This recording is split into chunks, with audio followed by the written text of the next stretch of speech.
Hey everyone, it is October 5th, 2025, and I'm going to show you what we got left for fall foliage up here in northern Maine. Usually the fall foliage up here peaks in the first or second week of October, but this has been a very dry year, so a lot of northern Maine peaked the third and fourth week of September. There's still a lot of beautiful colors, but the majority, especially when you see an entire mountainside, most of it has dropped. The middle of the state, you can still say there's a lot of peak there. The bottom of the state still is a bit green. Southern New England's a bit green, but up here, there is still some beautiful colors. Most of the beautiful colors everyone wants to see are from the maples. Like this redness you're going by is mostly maple. Most of the orange is maple, and there's a whole bunch of yellow. It can be maple. Sometimes silver maple will turn yellow, but that's a lot of birch, ash. They turn yellow fairly early. And you see the trees that are still green up there on the left? That is aspen. It's one of the last trees to change. It'll probably be another month before that eventually also turns bright yellow. Another late tree would be tamarack, or some people in the West would call it larch. That's a type of tree. It's not evergreen. It drops its needles.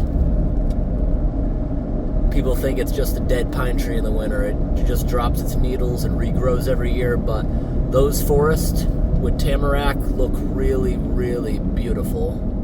And we got a log truck right here. I'm gonna have to take a still picture out of that. The log truck with the beautiful foliage behind it, that looks nice. Ooh, another log truck right here.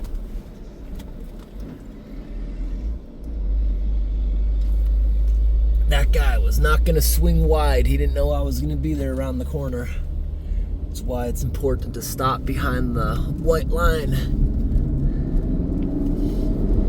But today is a good day. There's not much traffic up here. It is Monday.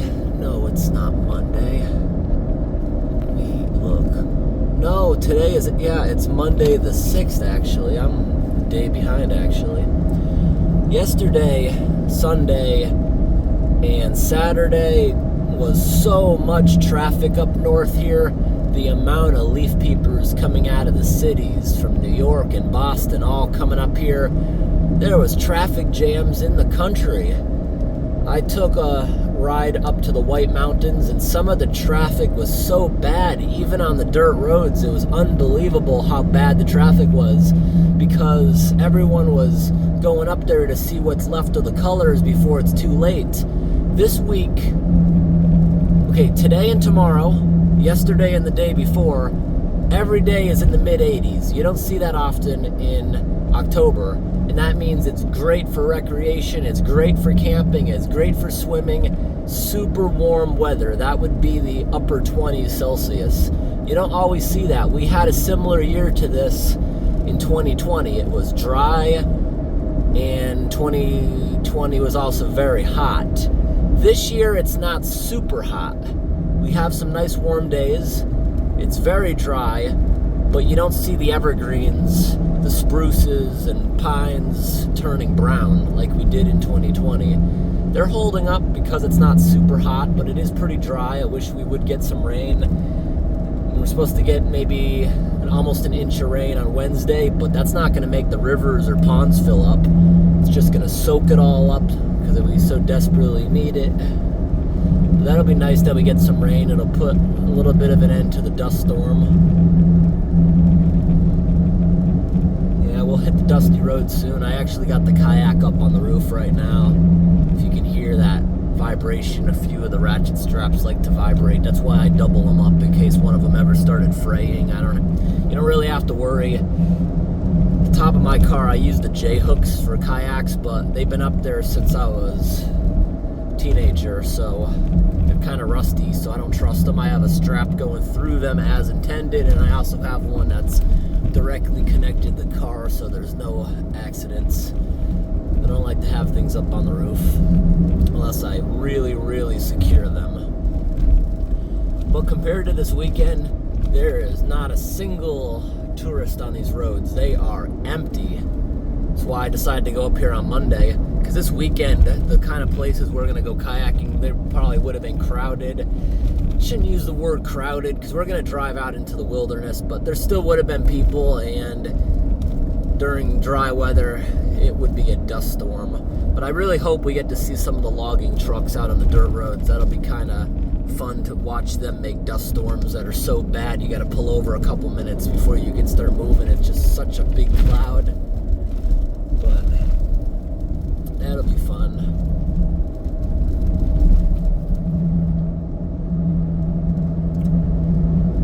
I haven't made many videos up in northern Maine this year because it's been so dry. All the creeks, all the beaver swamps we usually visit are just about dried up. Most streams we drive over, they don't have water flowing through them. They're so dry. Water levels are low. Moosehead Lake, which we're gonna go kayaking at today, we're gonna take the logging roads to a far corner of it that most people don't go to, so it'll be nice and secluded. But I know a couple campsites. I don't know if we'll actually use a campsite or just make our own somewhere on the edge of the water. But a lot of Moosehead Lake has very beautiful beaches. There's areas of Moosehead Lake that have sand. It's beautiful. It's like going to the ocean. Then there's other spots where it'll have small gravel like in an aquarium, but it's all polished. They're tiny little smooth pebbles. It's amazing. Then there's areas with big smooth pebbles. It looks like it went through a rock polisher. It looks like it went through stage 1 or even stage 2 of a rock polisher. They look beautiful, the rocks. And there's one area that I have gone to when I was a kid, but it must have been 10 years since I last went here with a kayak anyways. I bushwhacked through the woods to get to it a while back because the road I used to know as a kid has been since neglected and abandoned by the logging company, so it's a bit of a challenge to get in. It'll be easier with the kayak. But there's this skinny pebble beach. It's only like 20 feet wide. It separates Moosehead Lake from a bunch of swamps and beaver bogs, is what we used to call them, the bogs. There'd be a lot of moose and stuff in there. But there's also a lot of free state campgrounds all around Moosehead Lake that are intended for boats only. You can bushwhack to them from logging roads. It'll take you an hour or two. You can do that. Nothing says you can't, but they're intended for boats. You can anchor and then go to shore. If you have an actual boat, if you have like a canoe, just pull it up on the shore and go camping. They have outhouses, fire pits. Some of them even have pavilions, so you can set up your tent without the rain. You can be in the dryness without having to set up any canopies. They're pretty nice. One of them even has a nice bench that the loggers carved into it from a huge fallen tree. It's an old growth that fell over that's on the edge of the water. That's why it was spared. They don't log right up to the water. But we'll be passing a couple of them on the coast with the kayak. I'll maybe show them briefly. I don't think anyone will be really at them right now. And then there's a couple that are on islands. We're not going to use those ones. I kind of just want to maybe camp on one of the pebble beaches. You cannot have fires right now. The National Forest Service is putting signs up everywhere. If you're caught with an open fire, a campfire, you're going to get a $10,000 fine, they say. It's so dry. It's a miracle we haven't had forest fires or arsonists coming out here. But the long-term forecast, if you look at the 10-day forecast, it's trending colder and rainier, so that would be nice if we get a lot of rain coming up.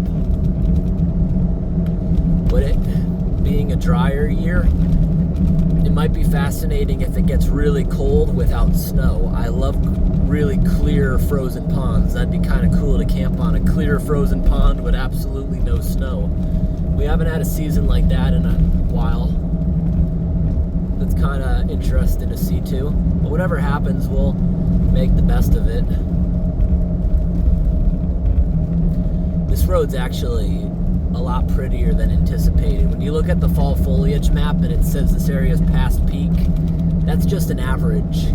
If you're on the backside of a hill, because most of our wind is coming from the west, you'll still see stuff that hasn't blown down. It may have been even protected by some frost, especially near the lakes. You'll see more fall foliage because the lakes are warm and frost is just not going to accumulate near the lakes this time of year. We had a frost on the 15th of September very early. We had a whole handful of them, a couple of deep freezes even. Our last kayak camp, we slept on an island. It felt good in the morning. Foggy, no frost. As soon as we got back to the mainland, there was a hard frost. The whole windshield was frosted up. And I got a few comments, how come you're not using your truck this year? It's dry, there's no mud. And my old car here gets better gas mileage, so might as well use it. I have beat on this car for years out on the logging roads. Every part of the engine, transmission is all original, and we're at 391,000 miles now. And I kind of want to see that hit the 400,000 mark this year, because that'll be kind of cool. The wheel bearings are all original. The only really thing I had to replace was the back shocks, because I hit a big bump. The shocks never broke, but they literally sheared off where you couldn't replace it. But the struts in the front are still original, still riding very smooth after all this abuse out on the logging roads. I've smashed the oil pan where the car has jumped because I didn't see things in the overgrown grass. Toyota's taking a beating. It's still going and going. Once we hit the $400,000 mark, I'm going to have the transmission fluid, every fluid change that I can think of. Maybe it'll keep going and going. Never anticipated I'd be driving this car so much. It has more than paid for itself. Bought it used at 93,000 miles, and the guy who sold it to me guaranteed it would hit 200. Oh, it definitely did. It has gone on multiple cross-country trips. It's been beat on logging roads. Probably 100,000 miles of its miles are logging roads, dirt roads, severe conditions and abuse. It's been stuck in the mud so deep I had to leave the engine running for a day straight to stop silt from silting up the muffler. It's been through a lot. But here it goes, it's still going, and we're gonna trust it again out in the Maine wilderness with no signal and no one around. It'll make it, I'm sure. Transmissions and engines will usually show warning signs. The engine's still quiet. It doesn't have any lifter noise. Transmission is, in my opinion, still smoother than the day I got it, because I don't think the old owner was changing the transmission fluid on its regular schedule. It noticeably got a lot smoother once I started regularly changing that. But I do drive very fast. But I don't take off fast, and that's, I think, one of the big factors of why I'm still driving it. Too bad Toyota's killing a lot of the naturally aspirated engines. They're the ones that will do this forever and ever. But hopefully with more lax environmental rules that are coming into play, hopefully they'll bring back some of those really good engines. This year they're finally going to start making semis again without the DEF fluid, which is nice. Hopefully they bring back the C15, and that's what my boss has in his log truck. The C15, he loves that. But Caterpillar, once the emissions started, their engines just became so unreliable, no one wanted them. They stopped making them. They brought them back briefly when they started making their own chassis and trucks, but they didn't do very well. They stopped making those too. But that'd be nice if they brought back those really reliable Caterpillar engines that a lot of different truck manufacturers used to throw in. So most of those engines are still running after 20, 30 years. It'd be nice if they started making them again.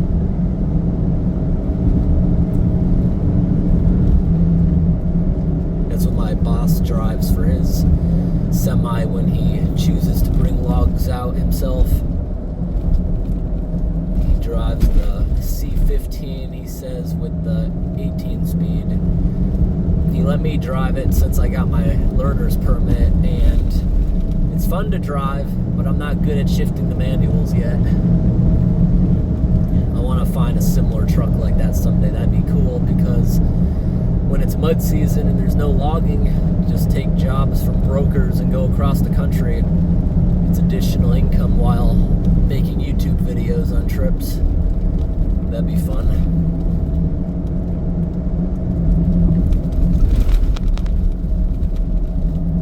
Out there on the logging roads, it's just so bad. This year they're not even replanting a lot of their trees because it's so dry out. The seedlings would die without a couple of good wet years to establish themselves for a drought like this. Everything they're logging this year is gonna get replanted next year because it's so dry, and hopefully next year it'll be wet enough to sustain the tree farms. That's what everyone's hoping for up there with the logging. But as far as it being dry, at least the log trucks and heavy equipment aren't getting stuck much this year. Even areas they would typically save for winter when it's frozen, they're able to log because it's dried up and empty swamps. So that's interesting. But yeah, no drainage issues really. The beavers aren't really building. We only got a couple amazing ones in recent months. The spring was slow, but we did get some interesting stuff. We had no spring thaw this year, really. We got a decent amount of snow, but it melted so gradually, and there was no spring rains until after the ground thawed, so regular flooding didn't even happen.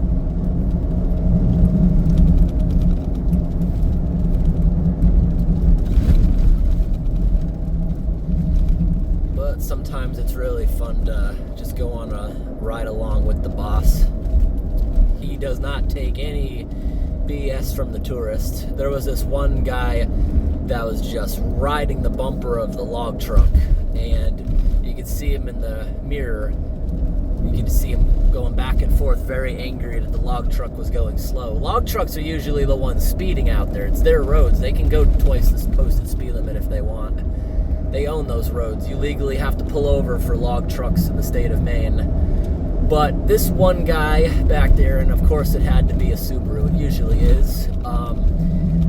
My boss didn't like that the guy was trying to get around like that, so he just shut the truck off and he's like, lunchtime, we'll just let him sit back there. He's either gonna come up here yelling, he's gonna try to go around me and get stuck, or he's just gonna sit there and just do nothing.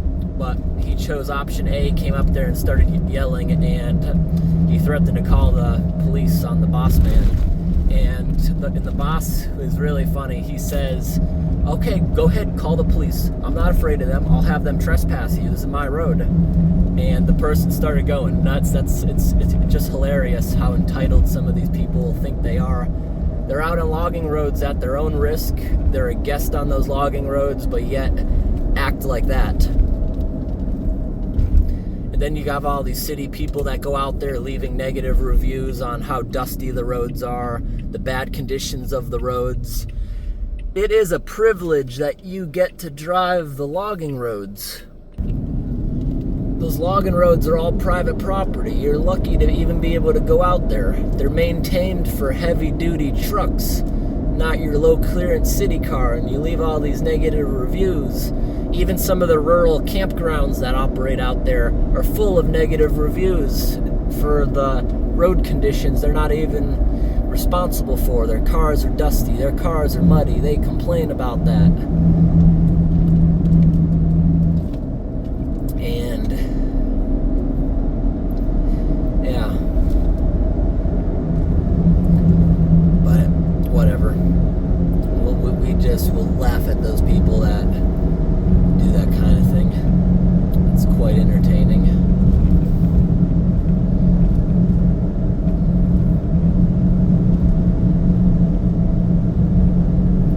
But we'll see if any company is logging the road that we're going to be taking out here today.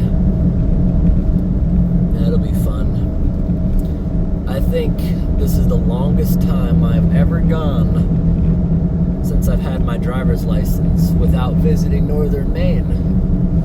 Have not been up to northern Maine since the middle of July, and now it's the beginning of October. It's been so long since I've been up here, just because I know I'd waste my time, I'd waste my money even going out here because it's so dry. But you know what? A lot of good ideas have popped up in my head for drought weather camping things. If we have the time, we're gonna come back up here again next week. It all depends. If it starts pouring like the extended forecast says, we're not gonna do this. But if it stays dry, I want to go see that abandoned railroad trestle in the middle of the Maine wilderness. They used to use trains in the 30s before log trucks. So I want to see if how dried up that would be. I would suspect it's pretty dried up because we were out there in 2020 and the lake, you had to walk like a mile to even get to the water from the coast. It was interesting, and I feel like it'd be worse this year. I really want to try to get up here again next week if it's not raining bad, because I don't think the rain that's coming up in 2 days is really gonna raise anything up. I think it's just gonna absorb the ground. I don't think anything's gonna happen really. I don't think anything's gonna rise. But a lot of beaver families this year are gonna struggle through the winter because they have no water. Their lodges are right open to predators. They don't have pantries. They don't have their typical beaver setups. Everything's below capacity. So we'll see how that goes with them. This will be fun. Just coming up here to camp for the night. Maybe 2 nights if I really like it. Then maybe we'll return next week when it's much colder weather. I'll like that. But yeah.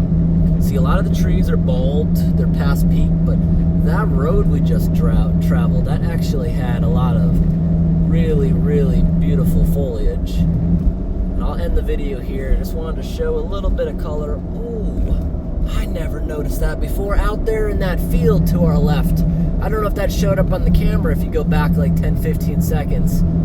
Back there in that field, there was a steam locomotive that someone has just randomly in their yard. That's really cool. Never noticed that before. I must have driven this road hundreds of times. And it's pretty cool. But thanks for watching, everyone, and have a great day.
Chickens all over the front yard. That was cool.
brand new culverts. I'm assuming that's what they're doing there. They usually replace culverts a year before they repave the road, so they have time to settle through the winter. Then when they pave it, there's no depression.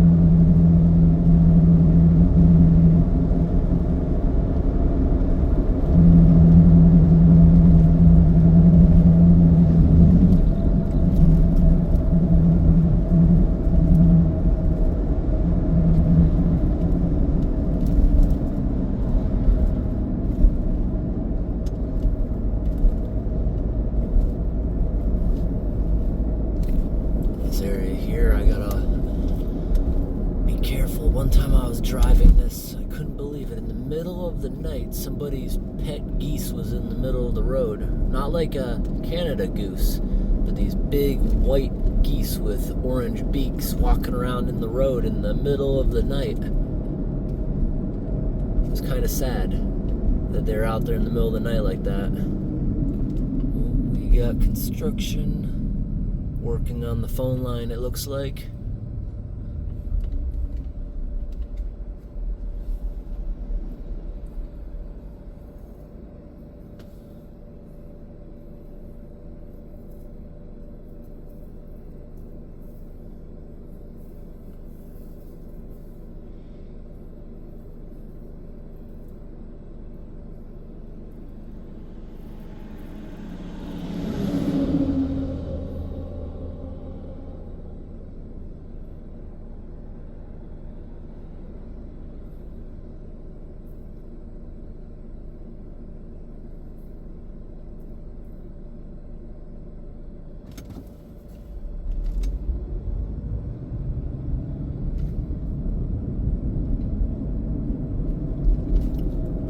Give the flaggers or police a wave when we go by them.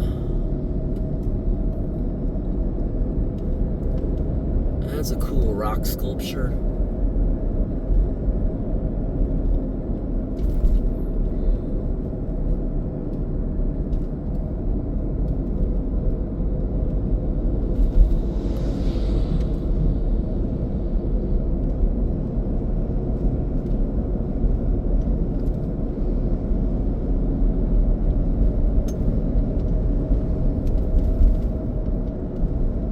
Another rock sculpture. Two more rock sculptures. Those are new. Those weren't here a couple months ago.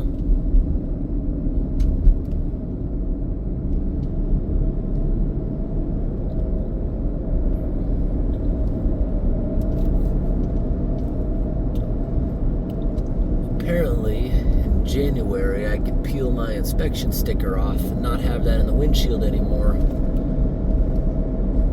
Maine and New Hampshire voted to get rid of vehicle inspections. No more safety or emissions inspections. And that's good for running an older vehicle that's harder to pass emissions and stuff.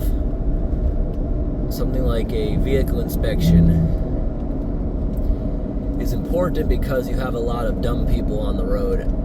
Almost on a daily basis, you'll pass somebody with their plastic or even their metal skid plates dragging on the ground, and you wonder how they can just drive like that.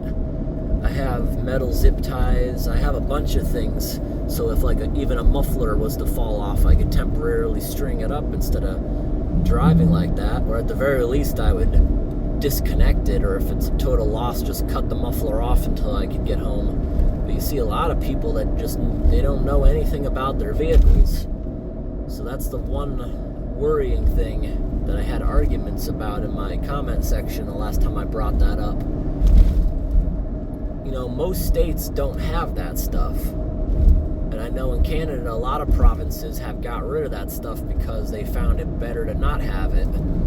Like in the South, it's not like you see dangerous vehicles driving around everywhere. But it makes it a lot easier to run older and vintage vehicles where it's just harder to fix certain issues. Just like vehicles that are over 20 years old, they don't need emission testing because when vehicles get more worn out, it's harder to pass, and the government just sees there's not many vehicles on the road anymore that are 20 years old, especially up north, because they rust out. There's not many of them, so even if there's just a couple of them out there polluting, it's not really a big deal.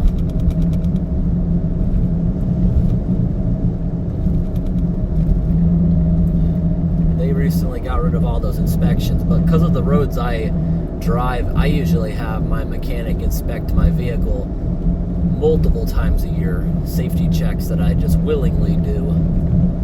But yeah, you do have a valid point, the people who are saying that there are a lot of incompetent drivers that just don't know anything about their vehicle. A lot of drivers that just, they don't even know how to change a tire, they don't know how to check a dipstick. And I couldn't believe the statistic, 30% of car owners bring their car to the dealer to fill up their windshield wiper reservoir. When the light turns on that you're out of it, they bring it to the dealer and pay someone to pour it in because they don't know how to open their hood. I can't believe that. And you should look up the statistics of people who can't change a tire. That's why a lot of manufacturers, they don't even give you a donut anymore, never mind a full spare. This car came with a donut. I have it. I also have a full-size spare. I carry both because the full-size spare doesn't fit in the compartment for the donut. So I just carry both. But there's a lot of things that when you're taking a road test, I feel like the DMV should make sure you know how to do those very simple things. It should be included so you don't have as many dumb drivers out there. Because when you go to get a CDL test and they give you a road test, they're gonna test you on a lot of things. Like, according to my boss, if I take a CDL road test, they're gonna make sure I know how to slack adjust all my push rods and stuff, because the brakes on a big truck can sometimes get thrown out of whack, especially on the bumpy roads. And you got to know how to fix that, because if you slam on your brakes and the truck pulls to the side, it means you got to adjust something, because that can just sometimes get thrown out of whack. That's why you got brake checks and things on steep hills. You're supposed to get out and know how to fix that sort of thing. This is a dangerous corner. That's a beautiful brand new dump truck right there. What are we doing up here? Is this more culvert work or paving? They paved the road to Kakajo a couple years ago. They replaced all the culverts a year ahead of time. Then they paved it, and within a year, the road was just as bad as before they paved it, because frost heaving was so bad.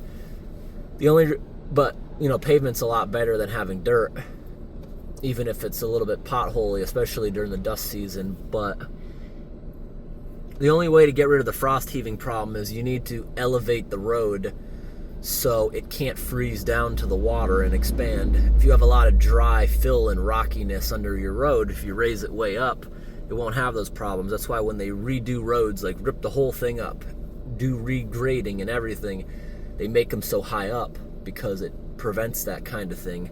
It's also better for flooding and stuff.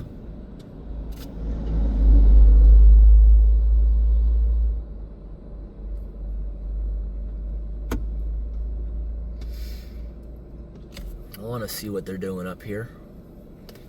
That's why I'm letting the camera run for a while more, even though this road doesn't really have much fall color. I find construction interesting. This summer in Canada, they are doing a lot of construction work, and it's very fascinating to see. They use those giant mining trucks for a lot of their construction projects. The Trans-Canada Highway, most of it is only a 2-lane road with oncoming traffic, but they're slowly trying to make the entire thing a divided highway, and that's difficult in the mountain areas. They're blasting and ripping down mountains very quickly. That's why they're using mining trucks. It's so fun to watch.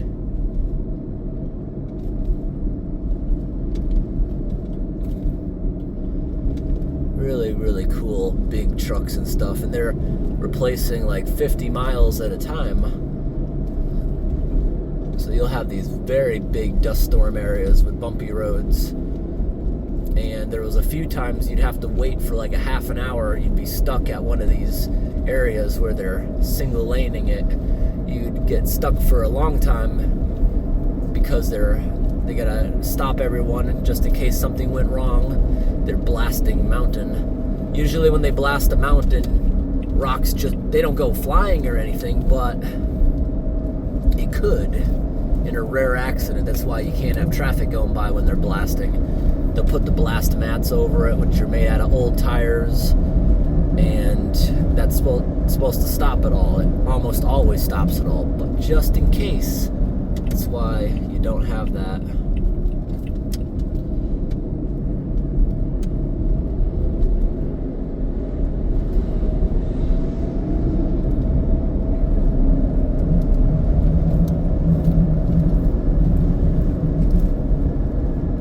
If I see any good pictures, I'll take them. There's one area coming up in like 20 minutes on this road. It's a high elevation view of Moosehead Lake. You can see all the beautiful islands it has. It's really nice.